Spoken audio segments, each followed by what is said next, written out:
Hey guys, Dan Heilman here, and this is going to be another Summoner's Glory video. Today I am doing a champion spotlight on none other than Bloody Overlord. So I will go through his runes, how I built him, all of his skills, and I will show you how his abilities work, and I will show you some gameplay. His tooltips are not correct at all. So let's begin. Okay, so I'll start with the skills. First of all, his A1, Blood Curse, attacks 2 enemies, deals 100% magic damage, and converts 25% of the damage into health. Skill ups bring it all the way up to 130%. So, cool A1, has passive lifesteal, attacks 2 enemies, which is uncommon. Usually it's only 1 attack dealing 120%, so very solid A1. Let's move on to the A2. Blood Boil, active. Grants Blood Boil effect to 1 ally, granting them 20% extra attack for 1 turn. Can also be used on self. Goes up to 50%. This ability does not do what it says. So what it actually does is it buffs their attack, and then it gives that person a full turn meter. So basically, whoever you use it on will get the next turn. Does not say it does that, but it absolutely does. I'll show you some gameplay later, and I will show you how that works. Blood Lotus, A3, deals 150% magic damage to all enemies. Every 10% of HP that Bloody Overlord loses gives 1 extra attempt to deal damage, max 4 attempts. Last hit, damage increased by 20%. So this means if he's damaged, he will hit extra times. So he can hit 4 times if he loses 40% HP. And this buff, this damage goes all the way up to 200% when skilled up. So this is a cool ability, although it kind of sucks that you have to take damage in order to do damage. So there's a couple places in the game where you're taking a lot of damage that this may be useful. So just keep that in mind. All right, and A4, Exaltation. When the enemy has a debuff, an additional 50% damage is caused by Bloody Overlord's attacks. This debuff definitely works for slow. Definitely works for bleed, definitely works for stun and freeze. So it does seem to be most debuffs. I haven't tested all of them, but it's interesting because this is actually places another hit after the original hit whenever they have a debuff, and it has a chance to crit. So interesting. That's how the passive works. So let's talk about the runes now. So I have him basically built in my King Arthur runes. Obviously not ideal because he's magic damage, but anyways, let's go through it. So I put him in a battle wound set just to help keep him alive. He has some life leech on the A1, but I just wanted some extra healing. So, and I just had the runes kind of laying around, you know, they're already on my King Arthur. So I just threw them over here for testing. So let's talk about the runes and how you want to build him. So speed rune, you want damage stats on it. He's a damage dealer, so I only have some crit rate, a little bit effect resistance, speed, and HP. Speed's good on him, crit and crit damage are great on him, and magic attack are great on him. So you're looking for those stats on all your runes.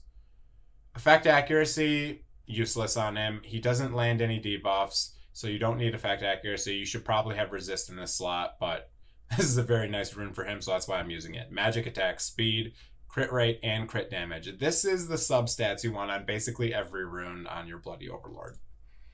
Okay, so here's a crit rune. You always want crit rate on it unless you're able to get to 100% crit rate by other means. Has some speed, crit rate, and effect accuracy on it. Obviously, effect accuracy and physical attack are useless for him. This is your defense rune. Magic attack, crit damage. Decent rune. I don't have it leveled up all the way, but again, you're looking for magic attack, crit rate, and crit damage. HP rune here. This is obviously from my King Arthur, so it's kind of useless having this much physical attack, but I have it on him because of the speed, crit, and crit damage. So those are nice stats to have on this one. Magic attack rune has some speed, more magic attack, and some HP. Ideally, you want some crit and crit damage as well, but I don't have any on that. So you could probably just build them all out damage, use 4-piece Squall runes with 2-piece Harvest. That's probably the way to build them. Battle wounds may be useful for harder content where you're taking some damage. This will help him keep keep him topped off. But obviously you want him to take some damage so that his A2 hits harder. So multiple ways to build him, kind of based on what runes you got as well. So here's another way you can build him. I am running him in 4-piece Squall to get his crit damage up a little bit. I also swapped him around so that he is slower than some of the other people on my team. Originally he was faster, so it wasn't working out very well. But so you can run him with 4-piece Squall just like I have here. Same exact thing I said before. You want crit damage, you want speed, and you want magic attack. Get as much as all those as possible, but try to make him a little bit slower than the other people on your team because he does extra damage if they have debuffs. So you want him to go after the debuffs that are already placed. So keep that in mind.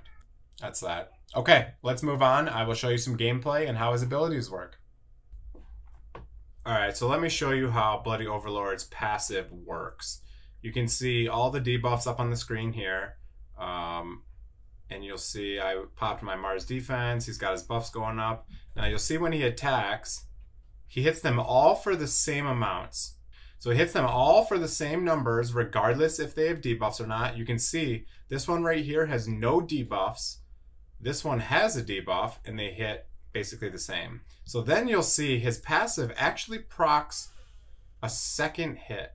You see the hit right there? So there's one of them. There's the rest of them. So you can see it has crits, non-crits. You see there's no extra hit on this one with no debuffs. But the rest of them that have debuffs, they get an extra hit, and it has a chance to crit. So very interesting how that works.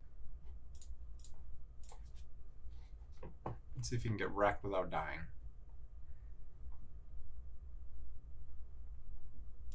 Alright, so do whatever. Stun. Okay. Let's slow everyone. Okay, we got slows on everyone. Cool. So it's your turn. Don't want you to go, so let's just A1.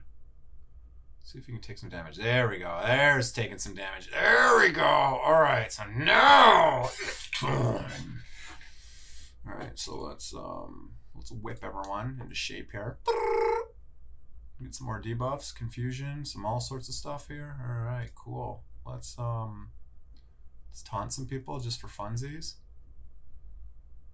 Alright, so now Bloody Overlord should be able to hit like a semi-truck. So let's freeze some people here.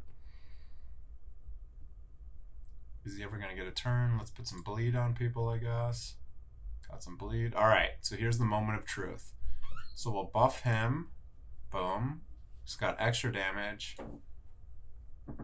We use that. And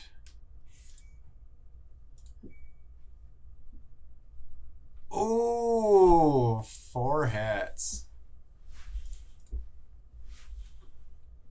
Alright, so that's how you get him to do some damage. So basically it looks like this. Bloody Overlord is so hard to get him to take damage and be able to attack. I've been using him for like an hour now, and I finally got him down to low health to be able to attack, to show that earlier. So basically, it looks like he might be actually pretty solid for Dragon and maybe Wolf Demon, but other than that, I've never been able to get him to take enough damage but stay alive to do damage. And obviously, you do need debuffers in your team to get him to work. So seems like he hits hard, a lot of setup, will not use his buff on auto, which is extremely annoying. But other than that, he's okay. Underwhelming for a 5-star Phantom, for sure. I kind of want to try her in the Chaos Realm, but she's not going to do it on auto, so I guess it's kind of useless. Let me buff her.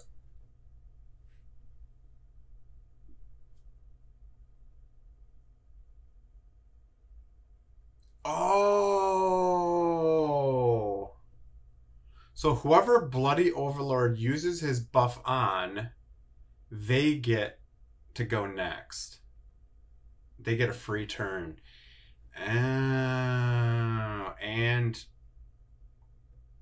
I have the buff for attack. Okay. Alright, so let's see how hard Queen of Chaos hits now. It's pretty hard. Look at all those stuns. I got 4 out of 5 stuns. Queen of Chaos, what a beast. Okay.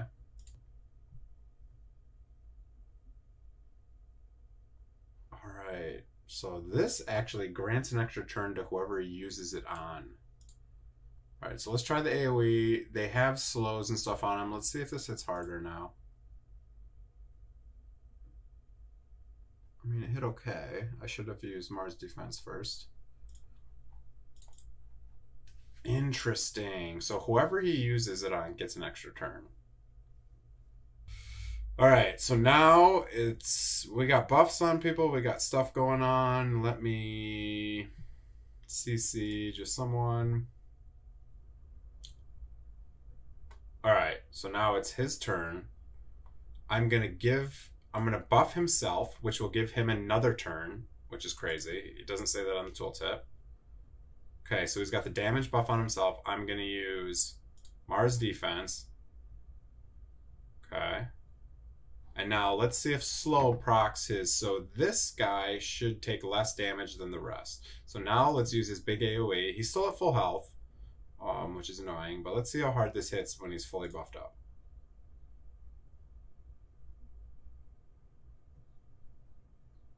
Okay. Okay.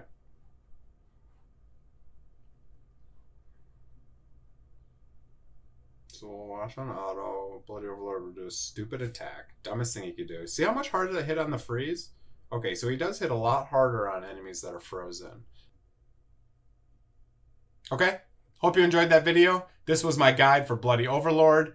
If you go down there, smash that like button, subscribe to my channel if you're not already, and have a great day, everyone. See ya.